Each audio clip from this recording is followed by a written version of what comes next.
थोड़े समय पहले की बात है। राजस्थान पथ परिवहन निगम की बस में यात्रा कर रहा था। मेरे पास में एक आदमी और बैठा था।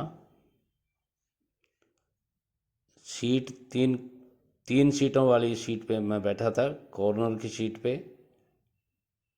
दूसरा आदमी था, मैं खिड़की के पास में बैठा था। थोड़ी देर बाद में एक सवारी और आई और मेरे कॉर्नर पर बैठा हुआ आदमी मेरी तरफ खिसक गया और उस आदमी को बैठने को जगह दे दी। 2-3 मिनट बाद में मेरे पास वाले आदमी ने, जो नया यात्री आया था, उससे पूछा, कहाँ से हो भाई? उसने अपने गांव का नाम बताया। बाद में उसने पूछा, क्या करते हो? तो उसने कहा, ऐसे ही कुछ काम करता हूँ। तो उसने पूछा, क्या काम है?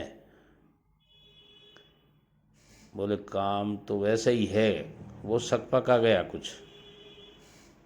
तो उसने पूछा, चलो कोई बात नहीं, कोई अवैध धंधा तो नहीं करते? बोला, नहीं नहीं, ऐसी तो कोई बात नहीं है।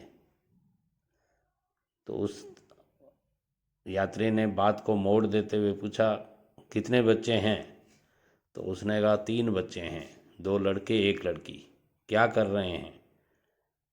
बोले, बड़ा लड़का सीए की तैयारी कर रहा है, छोटा लड़का डॉक्टर की तैयारी कर रहा है, और सबसे छोटी लड़की है, वो अभी छोटी है, 10वीं में पढ़ रही है।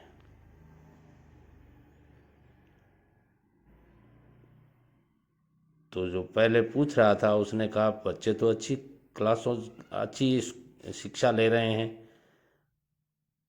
तुम अपना बिजनेस क्यों नहीं बताते? क्या बिजनेस करते हो? उसने कहा, भैया क्या बताऊं, बिजनेस नहीं है, धंधा है मेरा। तो बोले, धंधा बताने में क्या शर्म आती है? हमें भी बता दो, क्या पता हम भी कुछ धंधा कर लें। तो उसने कहा, धंधा तो है मगर गंदा है। बोले, मैं समझा नहीं। बोले, मैं दोबारा बता रहा हूँ ना आपको, धंधा है पर गंदा है। अरे बोले, गंदा है? ऐसा कौन सा धंधा करते हो जो गंदा है? बोले, मैं कबाड़ी का बिजनेस करता हूँ, कबाड़ी का धंधा करता हूँ। और जिस आदमी ने पूछा था वो उसने कहा, ये धंधा गंदा कैसे है? मैं तो 10 साल से कर रहा हूँ ये धंधा, और तुम कह रहे हो कबाड़ी का धंधा गंदा है? हाँ बोलो, गंदा ही है, गली गली में घूमना पड़ता है, हर आदमी चाहे जैसे बोल देता है। हम अखबार लेते हैं, अखबार वाला गली गली में आवाज़ देनी पड़ती है, अखबार भी खरीदने वाला, अखबार बेच दो, लोहा बेच दो, प्लास्टिक बेच दो, इस तरह बोलना पड़ता है। तो बोले, फिर उसमें क्या हो गया? बोलना तो मैं भी बोलता हूँ, मेरे को तो गंदा कहीं नहीं लगता। और क्या है, गंदा ही है। हम कहते हैं 8 रुपये किलो लेंगे, अगला कहता है 11 रुपये किलो देंगे, ले दे के 10 रुपये किलो में तय होता है। और फिर जब तोलते हैं तो अगला कहता है, कहीं कम नहीं तोल दोगे, ये है वो है। धंधा तो है पर गंदा है। उसने कहा, अरे भाई इस तरह मत बोल, मैं भी यही धंधा करता हूँ।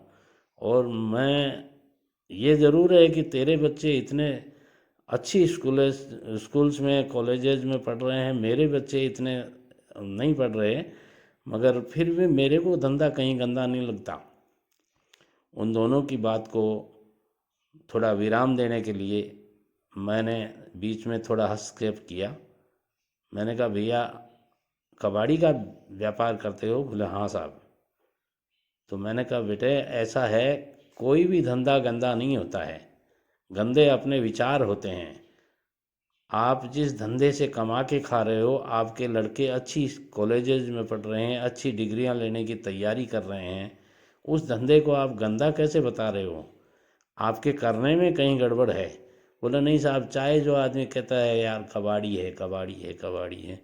मैंने कहा, ऐसा है, दुनिया कुछ भी कहे, तुम जिस पैसे से कमा के खा रहे हो और वो लीगल पैसा है, कहीं कोई चोरी जारी या ऐसा कोई गलत कुछ नहीं कर रहे, तो दुनिया के कहने से कुछ नहीं होता। तुम्हारी उधर पूर्ति हो रही है और लीगल तरीके से हो रही है। और ईमानदारी से यदि धंधा करते हो, बोले साहब ईमानदारी से तो ऐसा है कि हम जो लेते हैं, जिस भाव में लेते हैं उससे 1-1.5 रुपये किलो, 2 रुपये किलो अगले जो मुख्य मुख्य कबाड़ी है उसको लाके शाम को बेच देते हैं, और हमारा बीच में जो बनता है वो बन जाता है। तो करते तो ईमानदारी से ही हैं।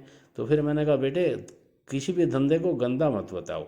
धंधा अच्छा है। धंधा जिस धंधे से अपन रोजगार से, जिस धंधे से अपन पेट पालते हैं, जिस धंधे से अपने बच्चे उस धंधे के भरोसे पड़ते हैं, उस धंधे के बिहार पर अपना सारा काम चलता है, ज़िंदगी जीवन यापन हो रहा है, उस धंधे को गंदा नहीं बताया जा सकता। हाँ, ये कह सकते हो कि मेरा धंधा इतना बढ़िया नहीं है जितना बढ़िया होना चाहिए या मेरी उम्मीद है, तो इसको भी आप बड़ा कर सकते हो। बोले वो कैसे कर सकता हूँ? मैंने कहा ऐसे कर सकते हो कि जो काम आप कर रहे हो, खुद कर रहे हो, वो 2-3 लड़के आप और रख लो, उनको सैलरी बेसिस पे रख लो, और वो दिन भर लाते रहेंगे सामान मटेरियल। जैसे आप खरीद के लाते हो उनको अपनी भाव रेटें वगैरह बता दो, और वो लाते रहेंगे, और आप अपना जो गोडाउन है उसमें बैठे रहो। उसके बाद जच गई सब, पैसा तो है मेरे पास, तो पैसा है तो फिर क्यों नहीं करते। और उसने वो बिजनेस जो मैंने बताया था उसी हिसाब से कर लिया। और 3 साल बाद में मेरा उधर से निकलना हुआ तो उसने उसने मेरे को पहचान लिया। अरे साहब रुकिए रुकिए, ये आप ही की बदौलत ये बिजनेस चल रहा है मेरा, देखिए आज मैं कितना बड़ा कबाड़ी हूँ। अब उसको कबाड़ी कहने में शर्म नहीं आ रही थी, क्योंकि उसने उस बिजनेस से लाखों रुपए कमा लिए थे, और अब वो अपने आप को कबाड़ी कहने में शर्म नहीं आ रही थी। मैंने कहा धंधा है पर गंदा है तुम तो कह रहे थे। अरे बोलो नहीं साहब, गंदा गंदा नहीं है, धंधा तो वास्तव में ही धंधा होता है। हर बिजनेस में अच्छा पैसा कमाया जा सकता है। मित्रों, यदि वीडियो पसंद आता है तो लाइक, शेयर और कमेंट ज़रूर कीजिएगा।